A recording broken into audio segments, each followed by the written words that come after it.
వ్యాపారస్తులు కాంట్రాక్టర్లు ఇట్లాంటి వాళ్ళు రాజకీయాల్లోకి వస్తే వాళ్ళు అక్కడ సంపాదించుకున్న డబ్బుల్లో ఒకటి జనానికి పంచుతారు, ఓటర్లకి. అదే సందర్భంలో కొంత ఏదైనా డెవలప్మెంట్ యాక్టివిటీ, రోడ్డు కాలువ ఇట్లాంటి వాళ్ళు చేస్తారు వాళ్ళ సొంత డబ్బులతో. ఒకప్పుడు అట్లా తెలుగుదేశం పార్టీలోకి వచ్చినటువంటి అనేక మంది వ్యాపార పారిశ్రామికవేత్తలు సొంత డబ్బులతో చేయించినవి చాలా ఉన్నాయి. లైక్ ముళ్ళపూడి హరిశ్చంద్ర ప్రసాద్ గారు కానీ ఇట్లాంటి వాళ్ళది, గోరంట్ల బుచ్చి చౌదరి కూడా ఆ రోజు సొంత డబ్బులతో పెట్టేవాళ్ళు. అనేక మంది తెలుగుదేశం పార్టీకి సంబంధించినటువంటి వాళ్ళు, ఎన్టీఆర్ టైంలో వచ్చినటువంటి నాయకులు, వ్యాపార పారిశ్రామికవేత్తలు అట్లా సొంత డబ్బులు. ఫర్ ఎగ్జాంపుల్ రోడ్డు వేయడానికి 10 లక్షలు ఖర్చు అవుతుందంటే 3 లక్షలు గవర్నమెంట్ పెట్టుకుంటే 7 లక్షలు ఆడ జేబులోంచి పెట్టడం, లేదా 7 లక్షలు గవర్నమెంట్ పెడతా అంటే 3 లక్షలు ఆడ పెట్టుకోవడం, ఇట్లాంటివి జరిగినాయి. చంద్రబాబు వచ్చాక కూడా జన్మభూమి పేరుతో జరిగినటువంటి సందర్భంలో అట్లా పెట్టుకోవచ్చు. తర్వాత కాలంలో ఇప్పుడు ఇన్కమింగే కానీ అవుట్ గోయింగ్కి ఎవరు నాయకులు సిద్ధం కావట్లేదు. ఇలాంటి దశలో వ్యాపారస్తులు ఆలోచన కూడా ఇప్పుడు ఈ పదవులను అడ్డు పెట్టుకుని దోచుకోవడానికే అన్నటువంటి రూట్లోకి వచ్చింది. అయితే నిజమైన వ్యాపారస్తులు, నిజమైన పారిశ్రామికవేత్తలు ఇక రాజకీయాలకు దూరం కావాలి. ఎందుకంటే బాధ్యతగా వ్యాపారం చేసుకునేవాడిని ఈ రాజకీయాల్లో వేధిస్తారు. ఎంవివి సత్యనారాయణకి సంబంధించి ఈ రోజు వరకు అపార్ట్మెంట్లకు కానీ అతను వెంచర్లకు కానీ ఎవరు ఏలెత్తి చూపెట్టరు, అంత పర్ఫెక్ట్గా చేస్తాడన్నటువంటి పేరుంది. అట్లాంటి వ్యక్తి వైసీపీ అధికారంలో ఉండగానే దారుణమైనటువంటి అవమానానికి గురయ్యాడు, నరకం అనుభవించాడు సైకలాజికల్గా. ఇప్పటికీ అది మానసికంగా వెంటాడుతూ ఉంటుంది ఆ కుటుంబాన్ని, ఆయన్ని. తన భార్య పట్ల ఆ దుర్మార్గుడు ప్రవర్తించినటువంటి తీరు ఇది.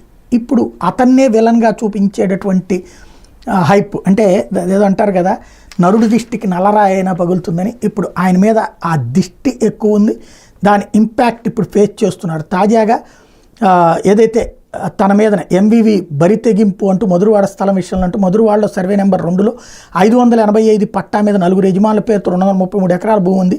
ఇందులో ఒకరైన పిఎల్ఎన్ రాజుకు సంబంధించిన వారసుడు పూసపాటి నారాయణమూర్తికి వచ్చిన వాటాలో 3000 చదరపు గజాలు కొనేందుకు నేను అంటే పసుపుల మహేష్ 2016లో అగ్రిమెంట్ చేసుకున్న.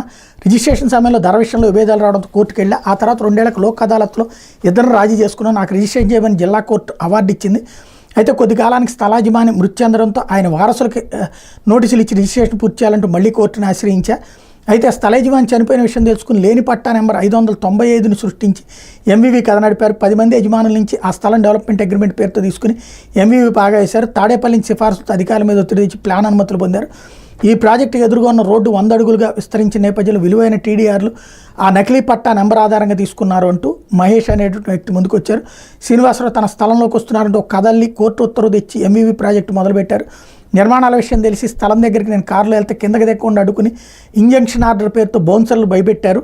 వివరాల కోసం జీవీఎంసీ రెవెన్యూ పోలీస్ స్టేషన్ ఇలా ఎక్కడికి వెళ్ళినా వెంటనే సమాచారం ఎంవివి బృందానికి వెళ్ళేది.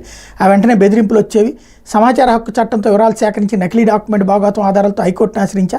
పనులు నిలిపేసి ఇరు వర్గాల వద్ద ఉన్న డాక్యుమెంట్లు విచారణ జరపని కోర్టు ఆదేశించిన క్షేత్రస్థాయిలో పనులాగలేదు. ఎంవివి నిర్మించిన ప్రాజెక్టు అక్రమని జీవీఎంసీ కమిషనర్ ఆర్డర్ ఇచ్చిన. ఇక్కడ అమ్మకాలకు ప్రకటనలు ఇస్తున్నారు. ఇదే విషయం నేను ఇటీవల అధికారుల దృష్టికి తీసుకెళ్తే ఫ్లెక్సీలు కొని తొలగించారు అంటూ చెప్పుకొచ్చారు. నేను ఏ1 కాంట్రాక్టర్నైనా పనులు చేయకుండా అవన్నీ వదిలేసి దాక్కోవాల్సి వచ్చింది. ఎంవివి తన కార్యాలయానికి రావాలని ఒకసారి పిలిచినా బెదిరించడానికి అని అర్థం అయ్యలేదు.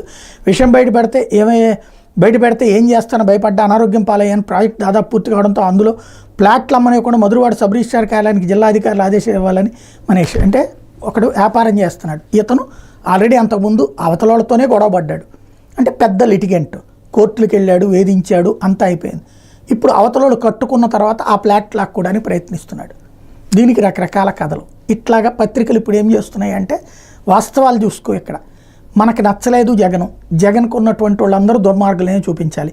కాబట్టి ఎవరొచ్చి మేము బాధితులు అని చెప్పినా దాంట్లో నిజానిజాల కంటే కూడా ముద్రలు వేయడానికి సిద్ధపడుతున్నటువంటి పరిస్థితి. ఇది ఆంధ్రప్రదేశ్కి, వ్యాపారాలకి, పారిశ్రామికవేత్తలకి అతిపెద్దదైనటువంటి శాపం.